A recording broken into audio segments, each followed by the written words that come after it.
Hi guys, it's Wilson Life. I apologize again for the bad lighting. I would be using my good video camera, but my mom took my SD card and so I can't use it right now.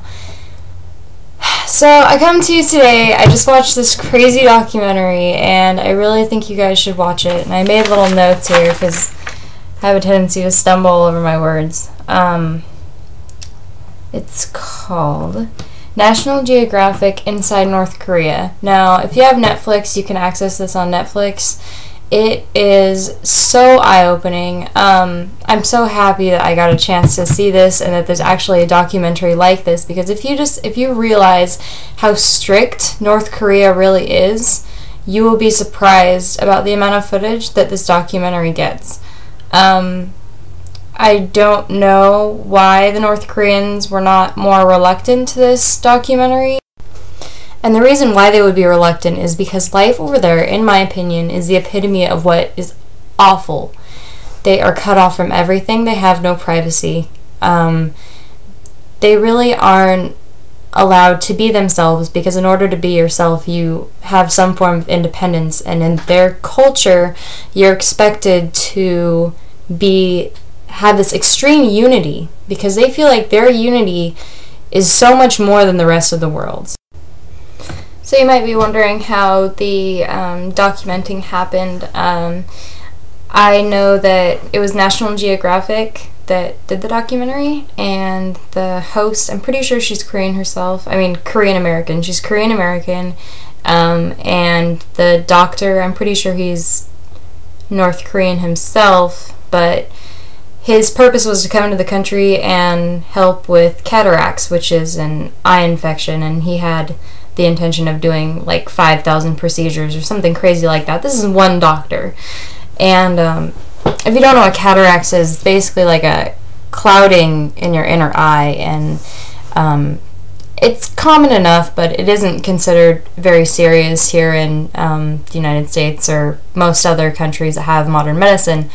But cataracts can be cured, in a sense, just by taking out the infected area and adding a plastic lens or something like that. I don't know much about it, but he came in to do these procedures. But I think the real purpose was to get the documentary. Like that was another huge purpose, because this had never really been done before. Let me back up here. So if you guys don't know anything about North Korea, it's basically North Korea and South Korea were divided at the end of World War II.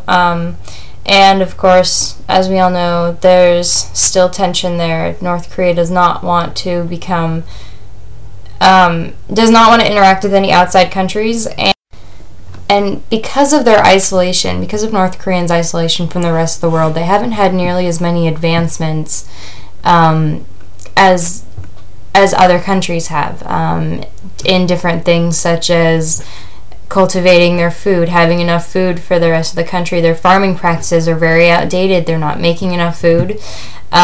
Disease, hospitals don't have nearly the equipment that they need to help people with even the most simple procedures like cataracts or something like that. And because of these food shortages, because of these bad farming practices, there's famine. People are dying. The people that are the most subservient to Kim Jong Il, their leader, are the ones that live in the nice capital. And when I say nice, I'm saying still even tighter grip to be the most submissive people. And whoever has the tightest worship to their leader are the ones that live in the capital and live the most comfortable lifestyles. You might be wondering how Kim Jong Il keeps all of his power, because you would think that one person out of the thousands of people that live there would stand up and say, "Hey, I don't want to listen to you anymore." Well, the reason why is because anyone that speaks against him gets sent to a prison camp. There's actually concentration camps over in North Korea, and people get sent there if they speak out against the government in any way, even if it's just complaining about food rations or something like that. They get sent there, and they're basically worked to death. And it's not just that one person, it's their entire family. Their entire family, even if they did nothing wrong, even if their family is extremely subservient, if that one person gets caught speaking against the government, he gets sent there, his entire family gets sent to work camps. There are babies that are born into these work camps that are brought up working, not even knowing what they did wrong. Though, and you might be thinking, well, they're communists, there shouldn't be that kind of division. Well, there is. There's division naturally. With people, we want to advance, we want to get ahead of people, and that is why communism does not work. It's horrible what those people are going through over there. People try to escape. The most common way of escaping is to escape north to get through China. Going south is pretty much impossible because there's miles and miles and miles of the border. There's a fine line between North Korea and South Korea, and there's American soldiers and South Korean soldiers that stand on one side, and then there's the North Korean soldiers that stand on the other side. And every little move that American soldiers or South Koreans make is being watched, monitored, to get a message across to the North Koreans is practically impossible.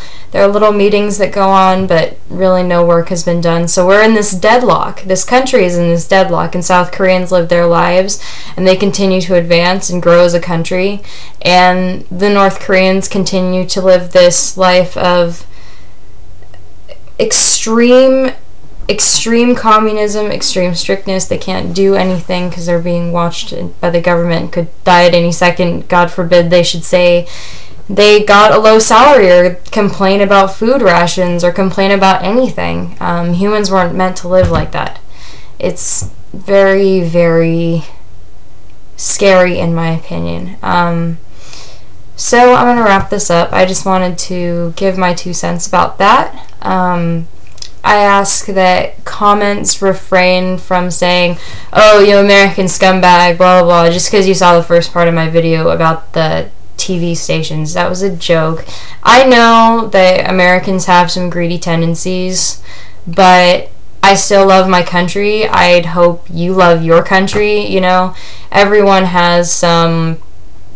thinks their country's the best. I don't care where you're from.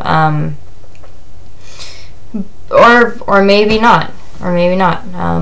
Everybody's different. But the thing is that we have the right to be different, but this country that is completely cut off from the rest of the world and has no right to be different at all really makes you realize how lucky you are living in a country that you do have freedom to be who you want. So, I decided to share that with you guys. See you later.